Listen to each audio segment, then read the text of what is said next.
দেশের মানুষ লুটেরাদের আর ক্ষমতায় দেখতে চায় না।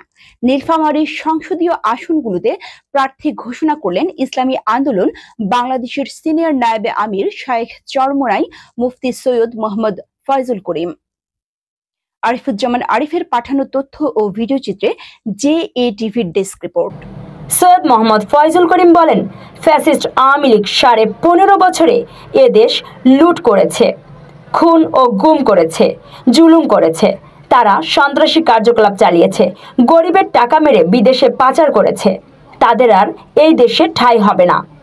দেশের মাটিতে এই ফ্যাসিস্ট লুটেরাদের বিচার হবে ইনশাআল্লাহ। আজকে দেশের হাজারো গরিবের ত্রাণের চাল তাদের গুদামে পাওয়া যায়।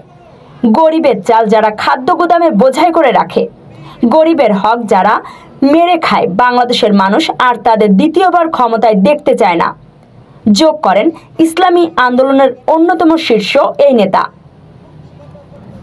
সৈয়দ ফয়জুল করিম দেশের ইসলামী দলগুলোর ঐক্যবদ্ধতার প্রয়োজনীয়তা উল্লেখ করে বলেন, এসব দল যদি ঐক্যবদ্ধ হয় তাহলে বাংলাদেশে আর কোনো ফ্যাসিস্ট ও চাঁদাবাজ ক্ষমতায় আসতে পারবে না।